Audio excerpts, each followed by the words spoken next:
Good evening and welcome to PRTvSpurs Paxton Road TV preview show. It's game time. It's game weekend. Liverpool will be coming to the Tottenham Hotspur Stadium. What promises to be a very, very exciting game at the Tottenham Hotspur Stadium. So, without further, let's get into the preview show.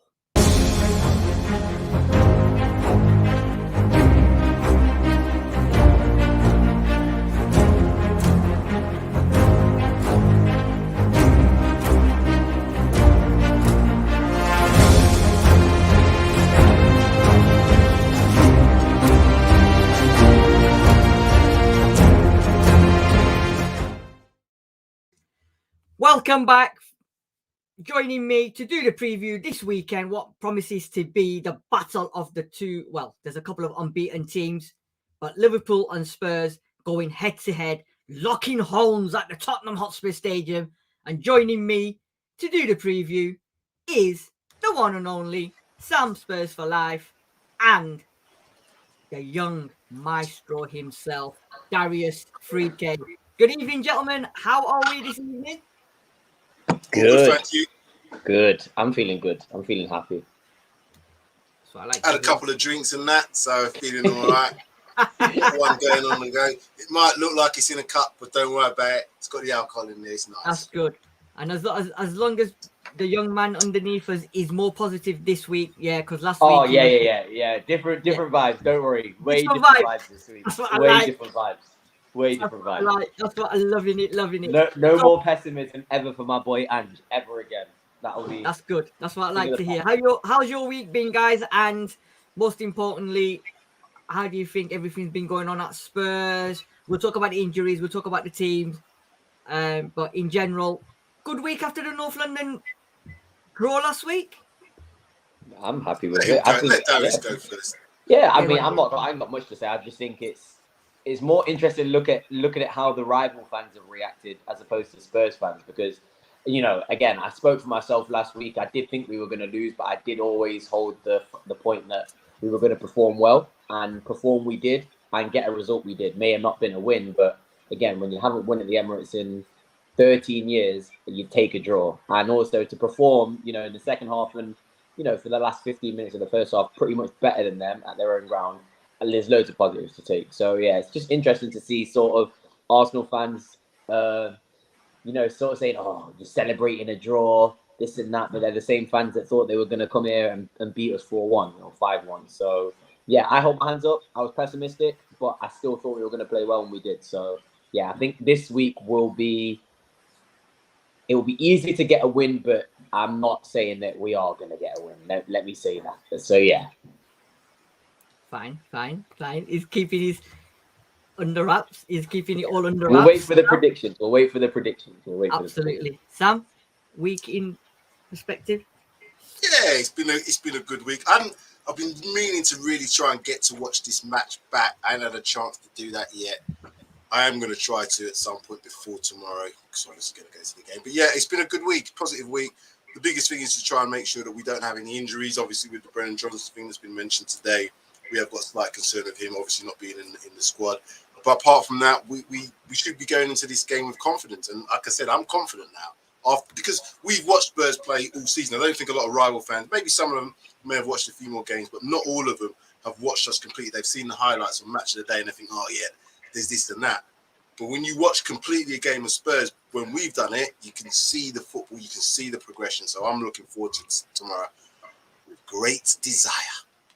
Absolutely. Do you know what? It's been a very positive week. That result last week, like you said, a lot of people are eating humble pie, and that one that we criticised big time last week, Darius, he's come out and he's been very humble this time.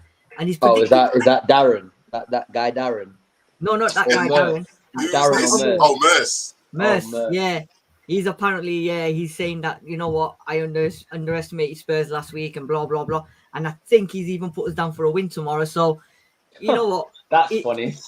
Yeah, it's amazing, isn't it? It's absolutely amazing. But that's funny. It is, yeah. And I think the camp's been very positive. Like you said, Sam, one main worry. Well, 3 worries of injury, but one's definitely not playing Brennan Johnson. The other 2 we'll discuss later on. Positive week. I saw a bit of the press conference as well, and I love the way when somebody asked Postecoglou about Maddison. I don't know if you guys saw it or not, and the guy said, I've seen the quote. Maddison. He goes, "Can you tell me anything about Maddison?" And he goes, "What do you mean?" He says, "Well, I need to put him into my fantasy league this weekend, so is it all good?" And Postecoglou turned around and said, "Mate, I don't care. I don't care about your team. I don't care about fantasy football league. Why are you asking me that question for?" And I thought, you know what? This guy is just the stuff he comes out with. You just want to be in that press conference, don't you? Because it'd be a ball, man. It's so funny. The questions he gets asked and the answers, he just says it so nicely. So it's good. It's good. Before we move on, I was just going to say about sorry, about Postecoglou in his press conference. He's very honest. He had a lot of honesty from Conte when he was here, but it was like a lot of negative honesty. You know what I mean? He was always saying about how this wasn't right, and towards the end it really broke down. But with Postecoglou, what I like about him is he's honest. He's honest in all his answers. He doesn't shy away from anything, but he's positive with it. He says it's the players are doing this. The players are, like he said, the leadership group. I get them to do that sort of thing. But he's honest in what he says, and that's man management. That's high man management. This is what I'm saying about what we can achieve with him. It's about the players' desire to actually want it. Just like, the old Mourinho style when he made players just like bloody walk on cloud 9 for him. So, yeah, I'm looking forward to tomorrow's game. and if you're watching, wherever you're watching, whether you're watching on PRTvSpurs or Paxton Raw TV, make sure you subscribe to this channel. Smash that like buttons as well, guys. It's all there underneath as well. Just go on there, smash it. It only takes a second while you're watching us, while we're entertaining you. Just smash the like button and the subscribe button. It doesn't cost a penny. It's not all about the money. We don't need your money. But, right. So, let's get into this then, guys. Let's get into what we're here for. And it is Liverpool coming to the Tottenham Hotspur. It's not going to be good reading. You know that. It's not going to be good reading, but this you know ain't what? going to be nice, but it's not good it's reading. a new time. It's a new time. You've got to take the rough with the smooth. You've got to But go with this it. ain't going to be nice. Just This say ain't gonna it. be nice. Just say it. It's not going to be, oh, look at this. It's going to be, oh, fuck. Look what you could have won. It's not nothing like that. It's nothing like that at all. It is not. Right, so here we go. Let's do this then. Saturday, 5:30 p.m. kickoff at the Tottenham Hotspur Stadium. And it is. Won't be seeing him. We won't be seeing him. No. Right. Darius, not 69 this week. It's 62. 62 times Liverpool and Tottenham Hotspur have locked horns. 62 times. Here we go, Sam. You wanted this. 14 wins for Tottenham. 31 wins for the Merseysiders. Tottenham have won 12 at home. Liverpool have won 20 at Anfield. Away, we've won 2 at Anfield. And then 11 at our place with 17 draws. You did say that, Sam. It's not very good. I knew. I've seen this record. It's horrible. They won at our place more than we've won at our place against them. It's mad. It's mad. Yeah. It's crazy. It is. And unfortunately for you, it doesn't get any better. So I know it don't. I've seen all this shit, man. here we go. 28th of January 2021. Spurs 1, Liverpool 3 at the Tottenham Hotspur Stadium. 19th of December 2021, 2-2 draw. 7th of May 2022, 1-1 draw at Anfield. 6th of November 2022, 2-1 to Liverpool at the Tottenham Hotspur Stadium. And then 30th of April 2023, 4-3 to Liverpool at Anfield. Darius, 2 draws, 3 losses in the last 5 games. Yes, I'm here. I'm still here. And I'm going to put it onto the next slide as well. At the Tottenham Hotspur Stadium, we lost 2-1. we've drawn 2-2, we've lost 3-1, and he's gone. And unfortunately, like last time, 22nd of October 2017 was the last time Tottenham Hotspur beat Liverpool. 2017 Harry Kane double, Son and Dele. So there we go. We just have got a horrendous record against Liverpool. Darius, talk to me about this record. You're gonna have to add him back on now. There we go. Sorry. You know what's so bad? I'm trying to rack my brain to even remember these games, and I really can't. These games don't really sit in my mind that much because I assume that Liverpool are going to beat us most times. It's kind of crazy. I can't really call Liverpool a bogey team because they're better than us. So it's they're not a bogey team. But even with City, even recently with Chelsea, Arsenal, we've won at against those teams. Seems like home and away sometimes, and it's evident here. We may not always win, and obviously the 4-1 is great, but that was 2017.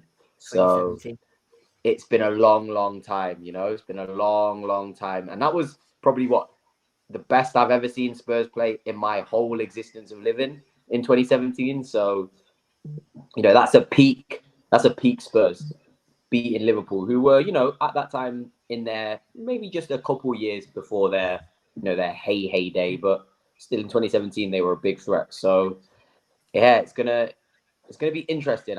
However, I do think given the managerial appointments, or sorry, should I say, given the managerial positions and who we have in charge now, and the way that both managers play football, there could be an opportunity, should I say, to maybe turn this hoodoo team or this hoodoo fixture into maybe a fixture that we may end up celebrating. So if there's any time I'm actually a little bit confident to go into this fixture, this may be the one time since 2017, to be honest with you. Do you know what, Sam? I'm going to come to you in a minute, but have you? I'm assuming both of you have seen Fast and the Furious, yeah? I don't like that. Never seen it. Don't like that. Never seen it? I've seen You've a couple seen it, Sam, and they're terrible. So no, never seen it. No, never seen it. But you know what happened with Paul Weller, don't you, when he died, and then they bought that. Unfortunately, yeah, of course I've seen that one. And then they bought that song out. Do you remember the song they bought out? Yeah. Well, it's See you again. Yeah, but it's got to be us one, innit? It's been a long time since I've seen you again. It's about time we won 3 points at Liverpool, isn't it? Because we need to. You know what I mean? It's been a long time without you, my friends. Because it's about time we got 3 points at against these lot. Because I don't know about you, Sam, but all my years I've supported them. I've seen us when we won. Klinsmann scored a winner in the cup.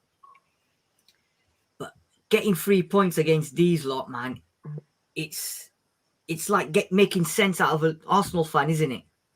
It's never happened. It's tough. I've been up to Anfield once and seen a game there. It's great atmosphere. Like I said, you get caught up in that. So I can understand if the record was poor at Anfield, because it's a hard place to go and play football for any team, absolutely any team. That game, I remember that 2017 game that we won. The last couple of games that we've seen, though, a good point's been made. There's been some real proper individual errors made in some of the games. I think that Dyer made that error in the last game against them when Salah then scored that, made it 2-1. We was at the game anyway. I was like, oh, God, here we go again.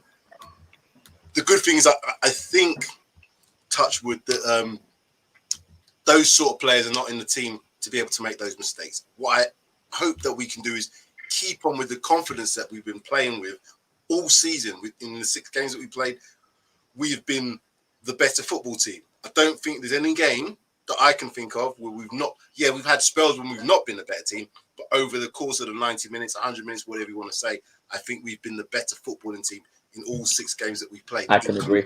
The last one. I can agree. So if we can keep that side of things going, particularly at home. They always say, it's a bit of a cliche, the result should take care of itself. But we know how football works. It doesn't always work in that way. I just want to see us play the football, reduce the number of errors that are created for Liverpool, because we know that Liverpool are going to be good in that final third. So if you make mistakes in that final third and they capitalise on it, they're likely to score from it. got to reduce that, but take our chances as well. I know what I think my scoreline is going to be, but I'll wait till the predictions for that. But yeah, we've got to take it to them in the same way we've been taking it to every single team this season. Mm-hmm. And I was chatting to one of my mates today, Liverpool fan, and basically what he was saying is he feels they've potentially got the best forward line in the Prem, but he said defensively we can be got at, right? You know what, Liverpool fans, I'm going to disagree with you. I think in terms of depth, you've probably got the deepest forward line. I could probably argue that with, you know, the likes of City now with Doku and Arsenal with Trossard. I could probably argue that. And even, you know, I know that other teams aren't firing as much, but I think even us, to an extent, when you add Brennan Johnson and the likes of Solomon, who influences the play as well, they do have a great attack, and that's what they're known for. But I don't know, you know. I don't know. I'm not sure. I feel like if you take certain players out of that game, if certain players don't have a good game, and again, they're 17 games unbeaten, they're 3-1 FC at the moment. I think they've won like 3-1 how many times in a row in this season? But if you don't let Salah play, and I think Salah is so key to that team, and he always has been. If you don't let Salah play, I don't know where Sabazla. It's going to have to come from midfield, but I'm confident in our midfield to actually deal with them. So yeah, I've been playing a lot of when Trent was playing, they were playing a lot through him in that deep line, almost like in a centre back role, spraying the balls. But that's for certain teams who gave him that space and time. If we don't give him the space and time, they won't be able to play that game. And this is why I say I'm not discrediting Liverpool at all. You know, to go 17 games, I know it's including last season as well, unbeaten. They probably are the form team, you know, secretly are the form team in the league at the moment. You know, they're second place, haven't lost. But I think that defence can get at. I think we've got a better midfield. And I genuinely believe that, you know, the likes of Udogie and Van de Ven could potentially give Salah a hard time. And I'm not promising anything, but I am more confident just based off, you know, how they play. They are reckless at times. They just want to score more. They want to score more than you. So it's going to be interesting, you know. I don't want to piss off Liverpool fans, but I don't think they have the best attack in the league, and I don't think they even have the second best attack in the league potentially. So yeah, it's going to be interesting. Of course, there's individuals we need to look at. I'm pretty sure you have your amazing. I've got my individuals. Yeah. Just before Sue goes on, in terms of who scored the most, Brighton have scored the most goals this season, 18 goals in the Premier League. Newcastle have to be up there. Manchester City 16, so they're second, and then there's a Newcastle. They're in 8th place, and they scored 16 goals because obviously they scored 8 against Sheffield United. Yeah. But then it's us. Liverpool scored 15. We scored 15. Arsenal have scored 11. So we're in and around there with like probably third joint in terms of goals scored. So that's what I'm saying. It's toe for toe, blow for blow. Here we go. And who has the better defense? Well, we have by far. Not by far. They have a good defense. They have a good defensive record, but I think individually, I think we can get at them. Conceded 5 goals. Liverpool. No, to be fair to Liverpool, they've only conceded 5 goals. We've conceded 7. City have conceded the least in terms of they've conceded 3. Liverpool is second. So Liverpool's defense on paper is good, but when you watch it, the eye test, you can see where they can be caught out. That's what I'm saying. We as a team need to do that and make sure we get that goal difference changed tomorrow. Yeah, 100%. 100%. Because I think where we've played them before, we've had Dyers and Sanchez's and all them lot. Sometimes they've had decent games, but they've made errors and that's cost us games. But this time we've got Romero and Van de Ven and Poro and the best left back in the world. Right? So, you know what I mean? So it's going to be different. And it's going to be margins. It's going to be margins where the game's going to be won and lost. I think we'll talk about this as we move on. But let's have a look at this then. So the games to date so far. We drew with Arsenal 2-2. They beat West Ham 3-1. We beat Sheffield United 2-1. They beat Wolves 3-1. Bloody hell, 3-1 FC, innit? Yeah. We beat Burnley 5-2. They beat Villa 3-0. We beat Bournemouth 2-0. They beat Newcastle 2-1. We beat United 2-0. 3-1 Bournemouth. Opening game of the season, we drew 2-2 with Brentford, and Chelsea, they drew 1-1. So they've won 5, drawn 1. we've won 4, drawn 2. So it's neither here, neither there. You know, okay, they've won one more than us, but I think there's games where they maybe, you know, under the cosh a little bit and they've managed to win it because they've got Salah, Gakpo, Nunez, Jota coming off the bench and that. So, you know what? We're 2 points behind them, 3.2 behind them, aren't we? It'll be 2, No, 1 yeah. point. Yeah, sorry, Oh, we 2. won. They're on 16, we're 2. on 14. Yeah. Okay, so we're 2 behind them. Right? So, you know what? It's, I mean, we've not lost. Neither team's lost. And last weekend we said the same, Darius, didn't we? That both teams haven't lost. Somebody's got to lose. But Don't have to. Yeah. Season so far, then, and we'll talk about this with both of you. And I know, Sam, you like this. And this time around, though, it's very interesting. 4th, Tottenham. Liverpool are 2nd. We've won 4. Liverpool have won 5. We've drawn 2. Liverpool have drawn 1. Neither team have lost a game. Average goals conceded 2.5. Both teams are conceding the same amount per game. Conceded or scored? Scored. Sorry? Average goals scored, sorry, 2.5. Oh, I was going to say, that was concerning me for a second. 2.5. Yeah, sorry. Average goals. A lot. Yeah, average goals scored per match, 2.5. Conceded, we've conceded 1.17. They've conceded 0.83. Clean sheets, 2 and 1. Chances created, 2.67 to 2.83. Guys, talk to me about this because the goals scored per match and the chances created per match is telling me that tomorrow it ain't going to be 0-0. You go first, Sam. Well, as I said, Klopp's always, you know, when Klopp has his post-match interviews when he doesn't get the result that he wants, either it's a loss or a draw, he's always, this team, they parked the bus, or this team, they didn't come out to play football, or this team didn't do this because they didn't want to come out and open up. Well, he ain't going to be able to have that excuse tomorrow. That's one thing I can go into this match and say. There's no excuse with him saying we didn't play football.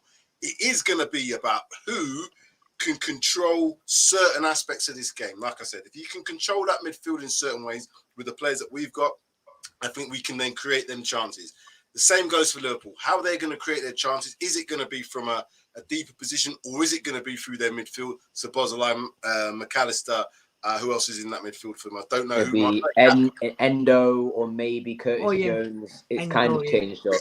So it's going to be all about, you know, how the team works out the weaknesses of the other team, but how they can capitalize on their attacks. I think it's going to be a lot of transitioning. I think it's going to be a lot of 100%. Defense to attack, attack to defense, blah, blah, blah. And it's going to be that sort of game.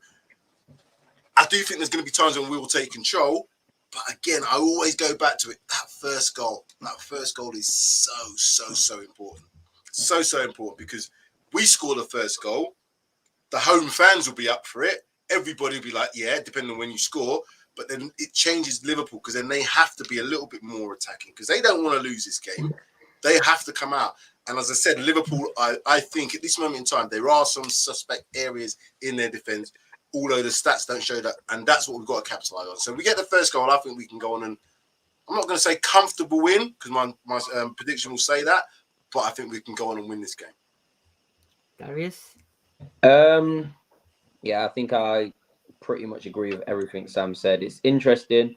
You know what? If you look at it, Liverpool probably the most similar team to us in terms of how they play and how we play. I think, you know, there's a disregard for, it's not a disregard for defending, but it's like the mentality of both managers is if we score 4 goals and you score 3, we've won the game. So I think both managers won't care about necessarily conceding. And that's what will make this game, you know, the cliche, it's a basketball game. I think you'll probably hear that a couple of times from the commentators because it's going to be back and forth. It's literally going to be a game of breaking presses and transitioning effectively and quickly. That's why I'm a bit worried because the likes of SUBSRCRIBE, who is so magnificent with his ball distribution, he'd be able to find himself on a half turn and distribute that ball out wide to Salah, distribute that ball out wide to whoever's playing on the left wing, be that, you know, Gakpo, Nunez dropping out wide. That's what worries me. We have to be on them. We can't let them bypass the press. And that's why Bissouma is so incredibly important to this team and this game specifically, because if he can stop those, transitions from Liverpool and break down that play, I think then we can turn on them very quickly and really catch them on the, counter in the counter, as you say, and really catch their, their defense out of shape. As you can see, both teams, well, not as you can see, but, you look at the results and both teams do actually concede first quite a lot. So, again, Sam, you're right. It will be important about who scores the first goal, but at the same time, I don't think it is going to be important about who scores the first goal. You're right. It's not game defining. It's not. I think for us though, as the home team, it helps with the crowd, and that's really 100%. We have to have the crowd with us with tomorrow. Really but you know what? You say that, and then we went to the fucking Emirates and went down twice and came back. 30 seconds it took, or 30 seconds to a minute it took, and it's different. I know it's a rivalry. Away fans, our away fans though. When I used to go away, bloody great fans. Incredible, and I said this for a long time. When I went to go watch Sheffield United against Spurs last season in the Cup, we lost, but they were the best loudest fans.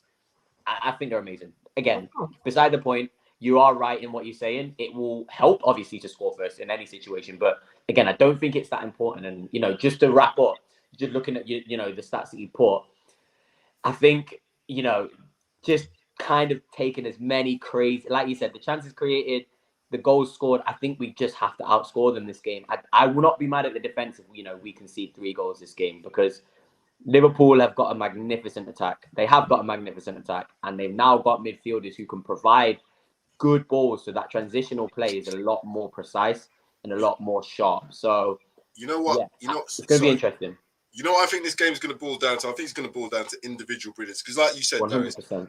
Both these teams play very similar football, and it's going to be very much transition. There's going to be no time and space. We're not going to see teams drop off, giving the centre-backs 5-10 minutes on the ball to spread where they want. That's not going to happen. So in midfield, it's going to be a hustle. So every player is going to have to work off 1 and 2 touches. And you're going to see that a lot of the times when we do our training, that's what we work on. So I think that's going to be part of our game, but it's also part of Liverpool's game. They can do that quite well as well. Yeah, they can move that ball quickly and then bam, you know what I mean? It's behind you. Salah's on it. Next thing you know, Nunes is in the box, Diaz is in the box, and just on that as well, I just think that the most important part of all of that, transitional play, counter-attacking, is breaking that press. If you beat, and Liverpool have been like this for years. It's a Klopp way. It's a Klopp way of playing. He brought gegenpressing to the forefront, in my opinion. Very, very much popularized it. If you beat that press, they go man for man. They'll charge at you. Basuma is a perfect guy to do it. If he can get past that first press, there's going to be an open pitch for him to sort of distribute. Maddison, if he starts getting on the ball, it's like you said, it's going to be individuals. The teams are going to play very similar. It's going to be who out of those star players are going to step up and really take the game by the neck. Those press resistant players are going to be so valuable tomorrow because they're the ones that are going to break the presses easier. And then the next thing for both teams, more so for us, I think, because Liverpool, I think, have got more options in that attacking sense. Take your chances. When you get an opportunity, we've been doing that, is take them chances because we're going to get them. You've got to take them then. Absolutely. And I think it's like you said as well, both teams now are conceding first and they're coming back constantly. Liverpool, how many times have they come back in the last 10 minutes to win the games? I think they've conceded first last 2 games or last 3 games that they've, I think 3 or 4 games they've conceded first, and then they've left it late, and then they've come back. And once they get that first goal, and they've done it to us as well, once they've got that first one, within 5 minutes they've got the second, and then they've wrapped the game up. So tomorrow it's just going to be, I mean, it's on Sky, isn't it? So yeah. I hope he's not commentating because obviously. You know what? I can't lie. I love when Gary Neville. It's so funny. It's so funny. I love it. It's great. Peter, I hope it's Jamie Carragher, Peter Drury, and Gary Neville in that commentary. We must be saving him for Sunday. It won't be Peter Drury. I hope it is, but I don't think it will be. Is there a big game on Sunday? There's only one game on Sunday. I don't know. So probably Super Sunday, isn't it? No. Get Peter Drury on that, man. I don't know. I'm not like director of Sky. I don't know. Yeah. You know what? Gary Neville, man. I like it because that's how you are in the crowd. That's exactly how you do. In the crowd. You do that sort of thing, and he does exactly what he does as a fan. So I love that. I love it. It's good, but sometimes, anyway, what's the point? It's funny, though. It is funny. Look, what's the point? FC's in there in the house. We don't want to get him to do the game. We don't want him to do what he did yesterday. No, He was loving on that. one yesterday. But do you know what? This game, and I hope it doesn't, but it could be one of them moments. I would love it. I would love it. Oh, And then the no. to go like that. I hope it doesn't turn out to be one of them games, because the way we're both playing at the moment, I can see a 92nd or 94th minute winner or something. Oh, yeah. You know what I mean? Well, this is the thing. Both teams play very, very late into the games because they've got the same sort of philosophy in terms of we'll just keep playing and we'll keep the energy up and we'll keep pressing and we'll keep running until that other team runs out of energy. So Liverpool are going to do exactly what we do, and it is going to be who's just got that bit better quality and probably maybe a bit of luck. Extra. Maybe a bit of luck. You may have that wonder strike. Well, you may get a deflection. At the end of the day, I think it's just going to be pure attack. It's going to be pure attacking football. So at the end, it's down to the obviously it's down to the striker. Striker score goals, midfielders, whatever. Yeah. But you know, at the end of the day, I'm not gonna get angry at the defense for conceding. We have to take it to Liverpool, in my opinion. That's how you beat Liverpool. If you let Liverpool attack you, it's an inevitability as opposed to you've had a good defensive display. It's almost inevitable Liverpool are going to score. So score more. Fire with fire is the same. Exactly. That's it. Right. So we've heard today from the main man. Johnson's out injured, hamstring. He said he had to leave him out this week. It's nothing that bad, but it's bad enough. Massive blow, though. Yeah, massive blow, because his pace tomorrow would have been absolutely essential. Absolutely. He would have started. Yeah, but he's going to be a massive miss, but we've got players to come in. So this is what I think, right? Let's see this then, Sid. Come on. Right, here we go. Introducing. I've got to squint because I'm on my phone.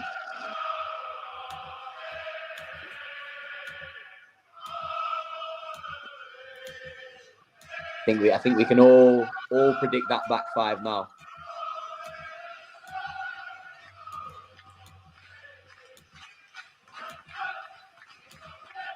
Now we'll talk about this one, but this is what I think. Right now, let me give my reasoning, and then I'll ask the pair of you.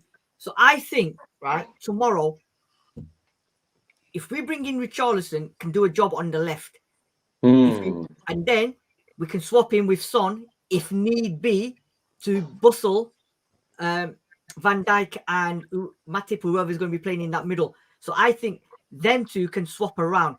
I know he's not going to go with Richarlison. I know he's going to go with Solomon, right? But I will take the gamble tomorrow because I think, and we're playing Liverpool, right? Being ex-Evertonian as well, he'll be pumped up. But and they hate him as well. Them Liverpool man hate him. Now, I agree with all that sentiment about him being against Liverpool, all the rest of it. But just like what Arsenal did last week when they put Jesus out on that left side. Now, Jesus can play out on that left, but the best position that he's been playing at Arsenal was down the centre. Yeah. Not to say that Richarlison's hit those heights, but at this moment in time, his best area has been down the centre. You push him out to the left, he can do a job, but can he do as good a job as someone who's primarily a left-sided player, as in Solomon? So for me, I would keep him on the bench because he's an asset to come off.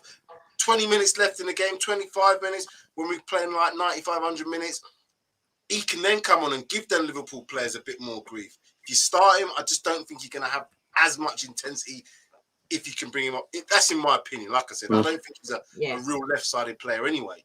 Personally. But then you can put Son there and put Richarlison up top. That's what I'm saying. I don't think he should do that either. Yeah. It's interesting. I actually think we've got all different opinions. I personally, I think Richarlison could have an impact in the game, but not starting. Yeah. I'm looking at if they're going to start Trent. Now, if they start Trent, I want Solomon or Son on Trent because I know they're going to cook Trent. Yeah. And if you've got the likes of, and this is why I'm very conflicted because I'm like, all right, play Son out wide, but then who has to go up front? It's probably going to have to be Richarlison. So in my opinion, I'm starting Son up front and Solomon out wide because the trickery of Solomon versus Trent, I think, is going to be much more, potent than Richarlison. I think Trent think is not a good defender, and he will not occupy defensive areas because he will be told to go and move into the middle like he does in his new role, or he will get forward and try and create chances. So Solomon in that area, Trent tracking back, Solomon, on the counter-attack in transition, I think he can get, it'll be very similar to the Burnley game. He was very good in that Burnley game in the transition when he got the ball. I think he could do damage. And then, like you said, 60 minutes, 70 minutes into the game, you move Son out wide to the left. Trent versus Son is a nightmare matchup. I don't think Trent wants that because Son can go both ways. And Trent isn't a defender who can, he's not a good jockey of the ball. So I think personally, I would like to see Solomon, Son, and then, Richarlison come on 60, 70 minutes into it, move Son out wide.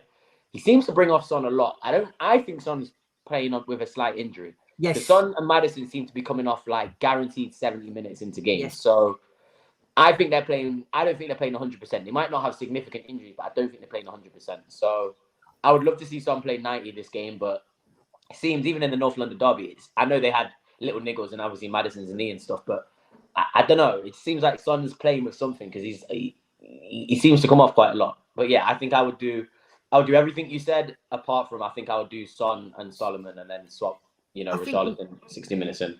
You see, he did say today, didn't he, that both of these two have been carrying niggles. That's why he took them both off last week. I think that's mind games. I was saying that earlier tonight. I think when I watched that part of the interview today because I saw the transcript, but then I wanted to see what he was like. And you can see he was basically, he weren't really saying it like with a worry. He was saying it kind of like, yeah, they trained, yeah, but they had a bit of a knock. Believe me, they wouldn't have trained all week. He might have said some certain things, but it's like it's putting a little bit of doubt in the mind of Klopp, which is what any manager should do. Is he going to play him? I know that Jurgen Klopp tonight is going to bed thinking, Son, Maddison, they're guaranteed starters tomorrow. Maddison is 100% playing. Absolutely. They've got to 100%, yeah. 100%. Yeah.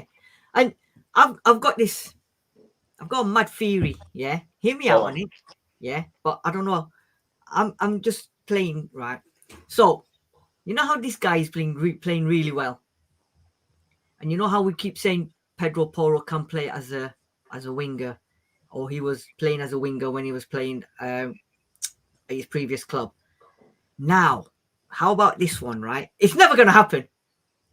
Kulusevski's been practicing to play on the left. So, what if some kind of madness Postecoglou has tonight after watching this?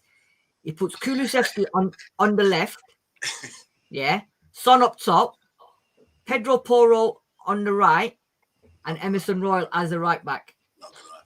It's not going to happen, but you know what?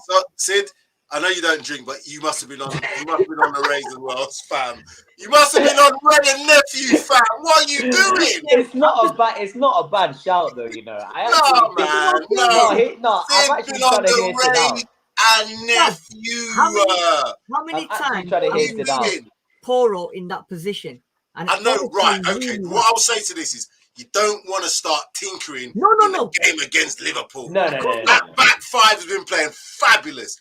You don't want to bring Emerson Royal, who ain't really been featuring, into we'll English. Next week against Luton then. Possibly against Luton, but not against Luton. I don't want to see Emerson in a back five against Liverpool. Are you mad? With Diaz on it, are you crazy? Come on. But I am worried, Sam, and that's why I kind of think like, Diaz versus bloody Porro. Porro is great. But I think Porro's got the confidence. When you've been in an unbeaten team that's only conceded 7 goals. Seven goals. He's improved a lot defensively. We have to say that. I was worried at the beginning of the season through preseason, yes, and there was a couple of games, even in the Brentford game, he looked like, oh my god. But he's got used to the position and he's getting better.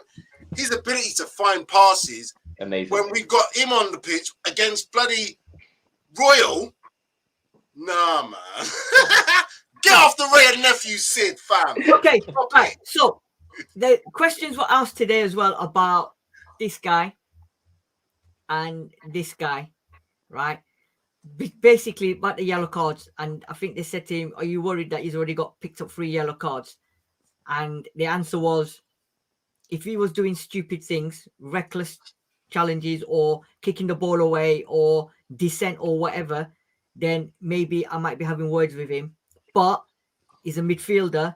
The position that he plays, he gets in the thick of it all, and he's going to pick up yellow cards. The one against Arsenal was needless, stupid yellow card, right? He shouldn't have got it in the first place. But he said, I don't have a problem with that. He's doing his job in there. He's there to do a job. He's doing his job. And as long as he's doing his job, if he picks up a yellow card, I'm not that bothered. And I think he said the same about Romero as well. So, you know, he's not worried. He's not worried at all. So that's good, because other managers will be like, well, he's got 3 already now, so we've got to stop thinking, you know what? Do you know what? Sorry, some managers, some people say, and I'm kind of in the middle of this. I'd rather him. Let's say rather him. I'd be more concerned if he didn't have a yellow card, be in the position that he's being, doing what he's doing, because that means that he's not aggressive enough. Because you get yellow cards for pretty much nothing these days in terms of tackles. So if you're not making them tackles to put yourself in a position to help your team out, then I don't think you're being aggressive enough. So if he hadn't got a yellow card, well, I'd be surprised. So yeah, if you get yellow cards for doing all that sort of shit and all, yeah, that's stupid and kicking the ball away, time wasting. But making genuine challenges that may be slightly mistimed, I'm not too concerned about that, provided you don't get sent off. Speak to Pep Guardiola and ask Pep Guardiola if, you know, Fernandinho, who got multiple yellow cards when he was playing, ask him if he would say the same thing, because Pep actually coached players to foul play. I don't know if you noticed it, but Pep would rather you get a yellow card than you know, the team break on transition. I've seen many times Fernandinho take out a man, and there's been no intention of getting the ball, because it's much more useful getting a free kick in the middle of the pitch than it is them breaking on you 2v1, 3v1, whatever that is. And that's the risk that comes with the way we play. We're going to play a high line. We're going to have to sometimes be a bit bastard-like, be a bit, you know, unfair, and maybe break the rules. You know, it's not even breaking the rules. How Star got his yellow card in the derby? He kind of pulled a player back. I can't remember. Exactly. Yeah. Basuma got it for telling him that there was a foul on one of my players, and he went to the referee. Star broke up a play. Somebody broke up a play. I will never, ever critique a player for stopping a counter-attack for a foul. You, unfortunately, you know, it's a 1-game ban. Okay, deal with it. It happens. I get that. It's annoying. But like you said, Sam, the position he plays in, I would be more concerned if he had 0 yellow cards. And also, especially with with Basuma and Romero, if you try to take those sort of, you know, that out of their game, the aggression, the wanting to battle and work hard, it's going to change them as a player. If you take the aggression out of Romero, you tell Romero, you need to ease up because you're going to get suspended.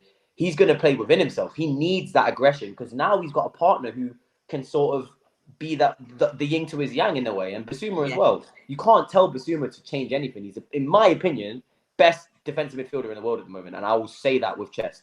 And the stats can back it up as well. So you can't take anything away from their game. The aggression just comes with how they play. I would much rather see them do it. The last thing about that is, I was going to say, the last thing about that is, when you have the ball more, you're less likely to concede that sort of rash challenges. That's why City, having the ball so much, they get caught in transition, but it's when you're having to defend all the time and you've got 30 to 40% or even less possession than that, you're having to make them challenging. When you're controlling the game, controlling the tempo, controlling the possession, it's the other team that's going to have to press you to make, and they're the ones that are in the risk of making those fouls and getting it missed time. And with the way that we pass the ball around, we're actually encouraging players to do that.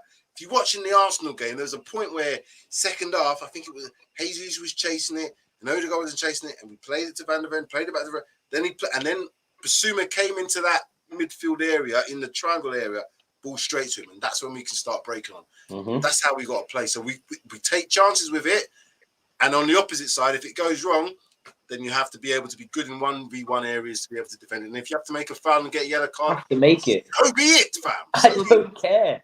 Yeah, and better than a goal conceded. Van der Ven said, didn't he, that I love playing with Romero because he's the aggressive one. He goes and does all the dirty work. I'm the calm one. I'll just sit back, let him do what he's got to do, and I'll just pick it up to pieces and calm it down and carry on. Scary partnership. That's exactly how you have to understand the back. You know, it's a bit like Lethal Weapon, isn't it? Good guy, bad guy kind of thing. And look at all the good partnerships in centre-back pairings over the years of winning teams, you'll see exactly that. You'll have the aggressive one, and you'll have the one who's good on the ball, very calm.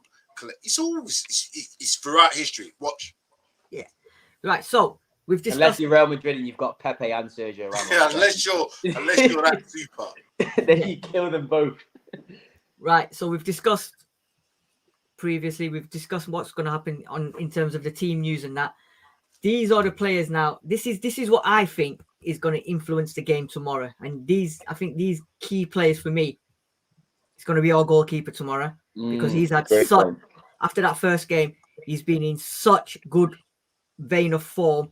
His communications, his delivery, distribution, everything about him is now what Buffon said is this guy is quality, and he's getting more and more confident. And with the back line in front of him, he's becoming a solid keeper.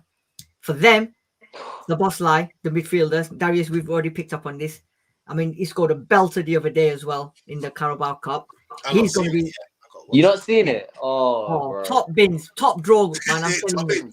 Don't let me start glazing about Sabozlai because I've been top bins like that. For a long time. Yes, mate. Honestly, the way he picked it up and just smashed it. This guy now, Van der Ven now, is becoming very, very important to Tottenham Hotspur Football Club. And tomorrow, more importantly, because you're going to have the pace of Diaz, you're going to have the pace of Salah, right? And we need somebody to go toe-to-toe. And I think this guy tomorrow is going to show everyone how a 22-year-old is so calm and so good at defending, and he just gets better by the day. This guy is starting to come into form and is starting to score goals. Last season, he was missing everything, left, right, and centre, right? Everything. But this season, he seems to be playing everything into his hands, and the through balls from Sabozlai, Salah, and that. This guy's on fire. But obviously, the two most important players on the pitch. I don't know if you guys will agree, but for me, Maddison and Salah are going to be the game changer. I think I disagree, Sid. Really? I think Basuma's more important. I just saw Sabozlai's goal. Did you see it? It's nasty. I don't. We're at 48 minutes. You don't want to give me time to start talking about Sabozlai because I've talked for 20 minutes now. Someone said it's not 40 yards out. It was just on the edge of the box, but it was nasty. It was a rocket. You didn't even see the ball move. Yeah, the reason I'm saying Maddison, Darius, and not Bissouma is because I know what to expect from Bissouma. Bissouma is going to destroy their midfield and pick up the ball. But for me, Maddison's creativity tomorrow is going to be massively important because he can. Bissouma will do the job that he needs to do. But this guy, the way he picks up the ball from wherever he needs to be and find that hole, find that gap, I think that for us could win us the game. I mean, his variety of passing and distribute and length of passing is going to be important because he's going to have space to be able to ping balls, slip balls through. So he's going to need. Yeah, you are right in what you're saying. I do completely agree with you there because Bissouma will have a good game. I think if Maddison has a great game like he has been having, we should boss that midfield. I think we're going to boss that midfield. That's what I mean. I mean, potentially. I mean, for me, I'd have to put Bissouma in every week. Yeah, but we know how good he is and what he's going to do. So. We don't need to because Bissouma will do what he needs to do.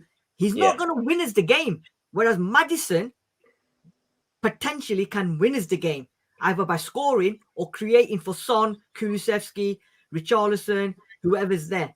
And that's why I've said, for me, Maddison. I mean, Sam? Yeah, but like I said, Maddison, it's like trying to build a house without bricks and then put a roof on top. You have to have that base first. So Bissouma is the base that allows the players like Maddison to be able to go and do what he does. But I agree with you. Maddison is the one that's going to win us the game, potentially with the likes of Son, all those forward players. What's gone a little bit underrated is the role of Sarr in all this. His energy levels to be able to almost fit in everywhere else where everybody else is not. Because if you think about it, Maddison, when I've seen him start at home, he starts in the front too, almost with Son.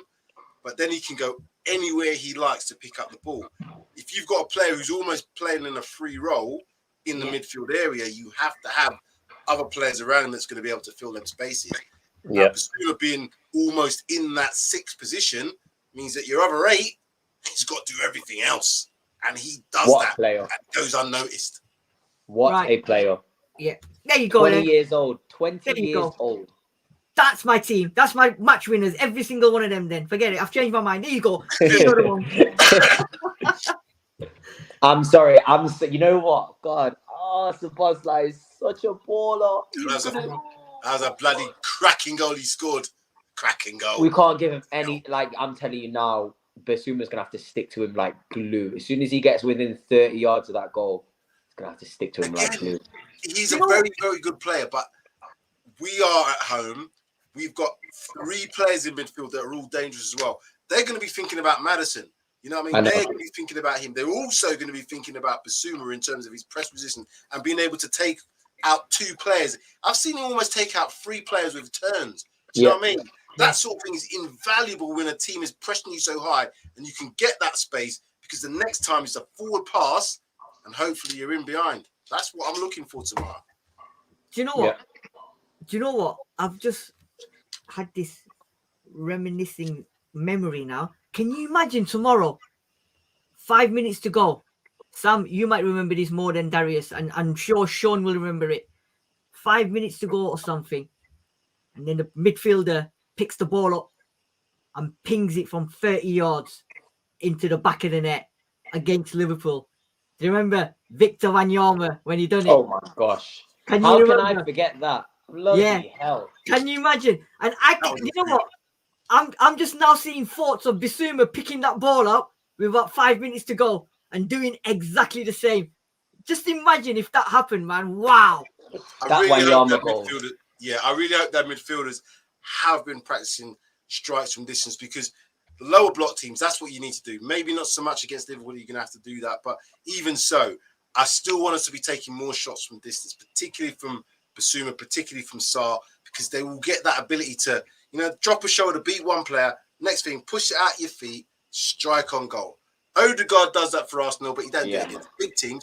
But he does that, and he gets goals from it, or at least scored 15 non-penalty goals last season. That's the highest ever for a midfielder ever in the Premier League. The thing is, I don't want to see Sarr doing what he did last week, because Sarr was just taking pot shots.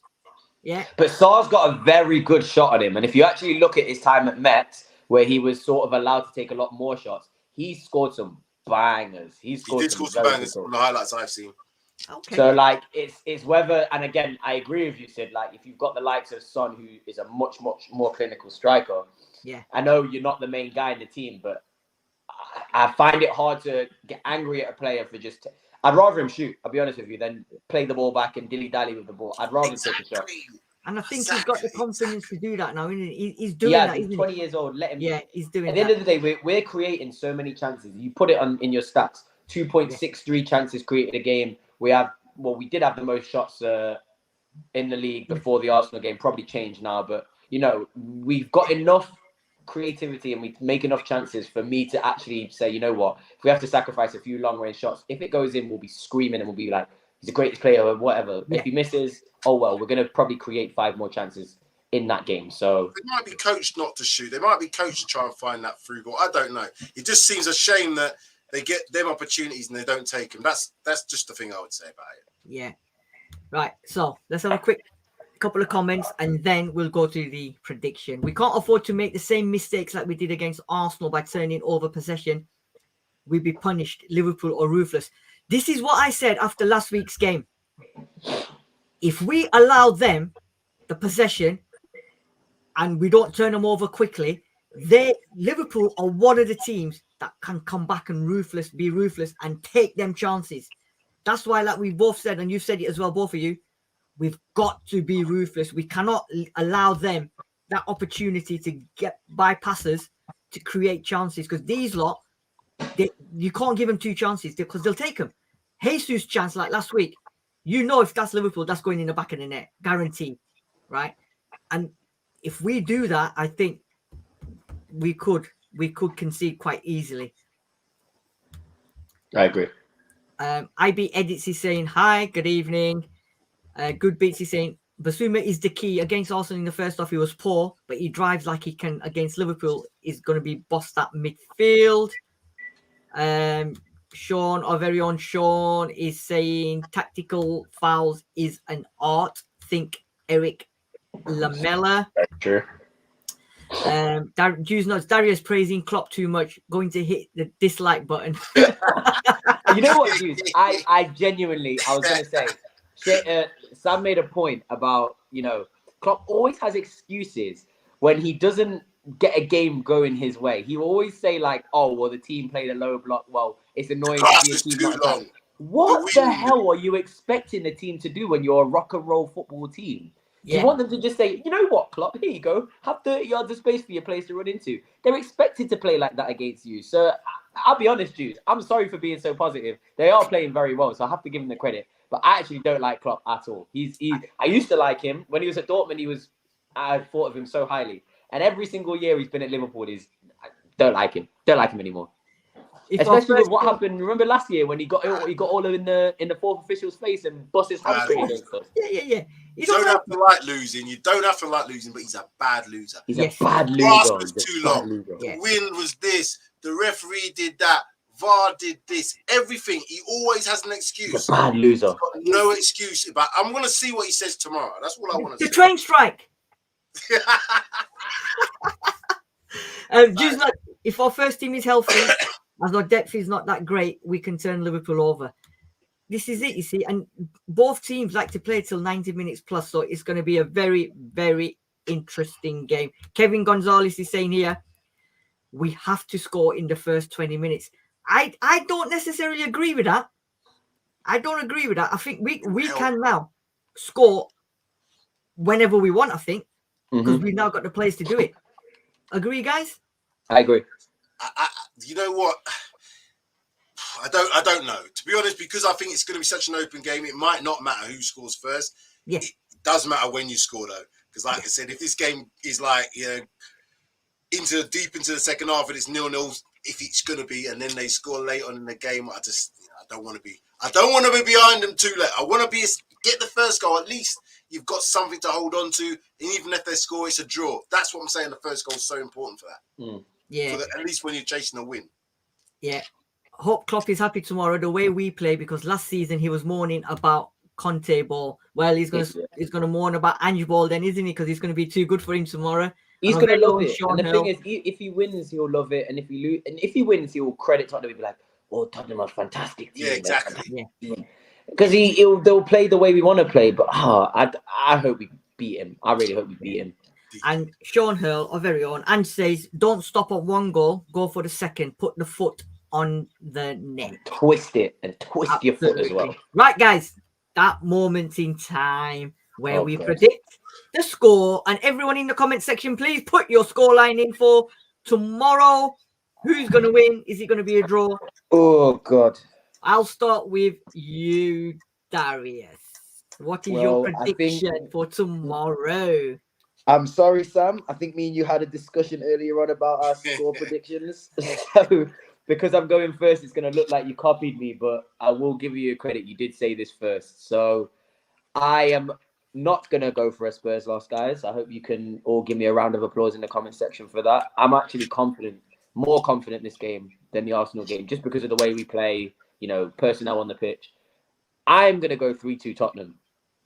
I think it's inevitable that Liverpool are going to score 2 goals, as shown throughout, their season. But I also think it's inevitable that we're going to score 2 goals. So 2-2 minimum, and I think we're going to get a win. I really think we're going to get a win. I've got a good feeling. I actually have a good feeling in my body that we're going to win. So 3-2. If you want goal scorers, I will give you Son, Double, and Kula Sexy. Son, Double, and Kulu. Oh, very good, very good, very good, Sam. What you saying? Yeah, the 3-2 scoreline was what I was kind of thinking. But you know what? I'm going to even go a little bit more balls out here. I'm going to go even more balls out. I'm going to go 3-1 tomorrow. I'm going to go 3-1. 3-2's in the background. Don't forget that one. I have said 3-2. But I'm going to go 3-1. The reason being, Liverpool might not. I think we're good defensively. Even though we give up chances, I think we're good defensively. Being at home, I just think we're just Liverpool might come there a little bit phased by things. You know, we go to Anfield and we get a little bit phased. Maybe they may. I'm not saying they will, because they've been to our ground plenty of times and won and not lost, should I say. But I think it's a different environment. Certainly the start of the game is different. I don't know what you feel, Sid, but even at the beginning of the game with the crowd singing and everything, it seems like we're more up for the games. And that's an Anfield type thing. You know, that you want that in your stadium. So I'm going 3-1, and I'm going to go with Son. I'm going to go with Maddison. And I'm going to go with Papisar. Wow. Yeah. Wow. Okay. Jews Nazi saying Spurs 2, HMS. Oh, okay. Pedro Porno. I know, Pedro Porno. Klopp 1 with a dodgy ref or VAR decision. Oh God, I can see that. Good Bits is saying, I'd love to break this hoodoo tomorrow by beating Liverpool, but I'm going with 2-2. Kevin Gonzalez is saying 3-2 Spurs with Richarlison will score with a late winner. The point about Richarlison, though, is a good point about him, obviously Liverpool and him being Everton. So bringing him on late, he might have that sort of desire. Yeah. And our very own Sean Hurl is going 4-3 for Spurs. That was my original prediction. Wow. But I think seven goals would be 7 goals is a lot, man. Too many. Seven goals would be a lot of goals. Yeah. So I'm saying, right, here we go. Listen to this one. You like this one? Not a lot. Oh no. Let it be. Let there be words of wisdom. Let it be from Ange to Klopp at the end of the game when we've beaten them. Yeah. And then we send them packing on the ferry across the Mersey.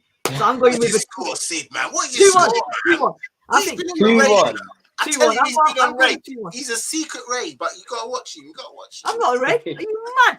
I said I'm sending on packing on the ferry to the Mersey. I think it'll be 2-1. 2-1 to Spurs. I honestly, I can't see it being a high-scoring game. The reason being is because he's going to be so frantic. Yeah, there's going to be so much going on in that game. It'd be mad. And I would love it. I would just love it if it was like 4-3, because we're going to be there, Sam, and to watch that kind of entertaining football. Yeah, man. You know, but I think everyone's expecting it to be a high-scoring game because chances created, chances scored per game. But I think both teams tomorrow are going to be sort of on the edge, and it's going to be like chess game. You make your move, we'll make our move. You know what Who's I mean? your goal scorers? I think Son will score, and I'm going with Maddison. I think yeah. Although I think Van der Ven and Romero are due again. One of them is due again to score, but I don't know. But I think Son and I think Maddison. For the game to be a low-scoring game tomorrow, both defenses would have to be really, really strong. I personally don't think Liverpool's is as strong as that suggests. And I don't think our defense is as strong. Alisson could have a masterclass performance. Yeah. I think our defense is strong, but again, because of the way we play with the inverted fullbacks and that, there is spaces in behind. So the opportunities for both teams, and that's what I'm saying. Individuals are going to win tomorrow, and I think I'm sticking with it. 3-1, but 3-2 is my second one. Yeah. 1A and 1B. Or there might be a surprise. The best left back in the world scoring. Can you imagine if the best? He's not scored yet, has he? He got an assist, No, but he's not. He got an assist, but imagine he scored that header actually in pre-season, but it didn't count. Like we don't count pre-season. And then Sam, sorry, but if he does score tomorrow, you like this one. Could he be the best fucking left back in the world? Oh God, even I know that song. There you go. Right, guys. Thank you very much for joining me on the preview show for the Tottenham versus Liverpool. Thank you, everyone, in the comments section. Thank you for all your comments. Thank you for your score predictions. Please make sure, if you haven't, PRTvSpurs, Paxton Road TV, head over, smash that like button, subscribe to the channel, and most importantly, come back tomorrow for seconds. Because please, sir, can we have some more? Of course you can. Come back tomorrow for the reaction show. I don't know who's going to be available because I'm going to the game. Sam's going to the game. Darius, you might have to take leadership on this tomorrow. I can host. I don't mind hosting. Yeah. I'll jump on. I'll jump on my phone. I'll jump on. Yeah, just depending on what time I get back. Yeah, I can do that. Yeah, Sean will be available, I think, via phone, he said. And Same. obviously Pav as well. And if anybody in the comment section wants to come on when we've sent them packing back to Liverpool with the 3 points. Guys, thank you. Everybody, thank you very much. Hope you have a good Friday evening. We're almost coming up to Saturday. Get ready for the massive game at 5:30 tomorrow. Enjoy the game tomorrow, guys. We will see you for the reaction show. Come on, you Spurs! Develop football.